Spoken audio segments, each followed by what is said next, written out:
When a medical procedure doesn't go as planned, the line between a really unfortunate outcome and an actual professional failure can get, well, it can get incredibly blurry. It's a tough topic, for sure. So in this explainer, we're going to cut through some of that confusion and get clear on what negligence and malpractice really mean.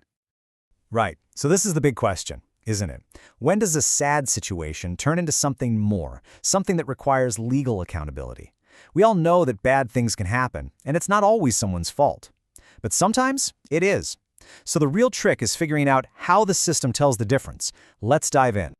Okay, so to really get a handle on this, we've got to start with the words themselves. You probably hear negligence and malpractice thrown around like they're the same thing, but in the eyes of the law, they are very, very different.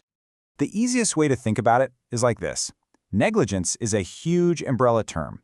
It basically means someone didn't take reasonable care. But malpractice, that's a very specific kind of negligence. It's a professional screw-up, where a provider's actions don't meet the official standard of care for their job, and that failure causes harm. So, get this. All malpractice is negligence, but not all negligence is malpractice. So if a mistake does happen, who's actually on the hook for it?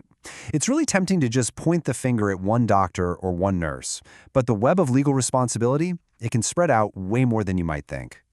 And that brings us to this really important legal idea called vicarious liability. The core of it is pretty simple. If an employee, say a doctor or a nurse at a hospital, messes up while they're on the clock, their employer, the hospital, can be held responsible.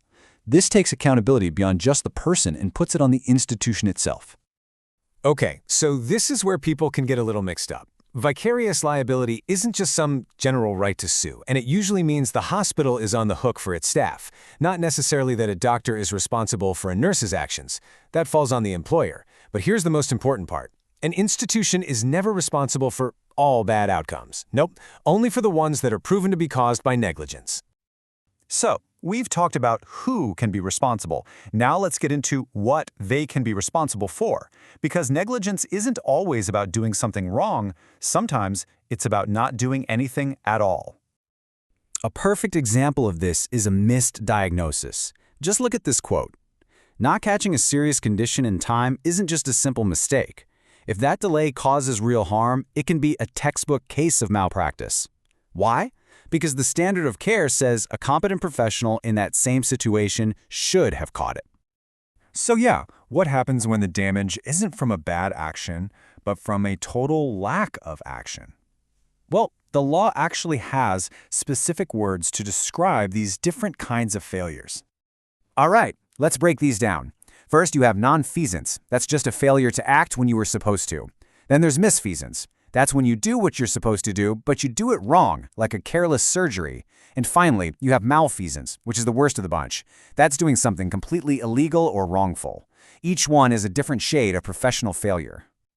Okay, so we've got the definitions down, we know the types of errors, but how does any of this actually hold up in a court of law?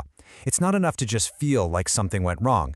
To legally prove negligence, you have to follow a very specific recipe. And that recipe is built on just four essential ingredients. For any negligence claim to even have a chance, you have to prove every single one of these. Let's walk through them. First, duty. You have to show a formal doctor-patient relationship existed. Easy enough. Second, breach. This is where you prove the provider failed to meet that professional standard of care.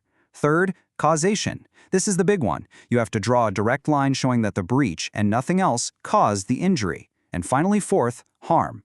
There has to be a real, demonstrable injury or damage. If you're missing even one piece of that puzzle, the whole case falls apart. Now, here's something that trips a lot of people up. What about informed consent? Isn't that important? Absolutely. A lack of informed consent is a huge deal and can lead to its own lawsuit. But, and this is key, it's not one of the four core elements you need to prove a general negligence case. That's a common point of confusion. And all of this brings us to the fundamental challenge at the heart of it all. This legal framework, it's all about justice and accountability. But the real question is, how do we do that? How do we hold people responsible without creating a culture of fear that stops medical professionals from reporting the very mistakes we need to learn from to make things safer for everyone? It's a really delicate balance, and it's one the healthcare system is still trying to figure out.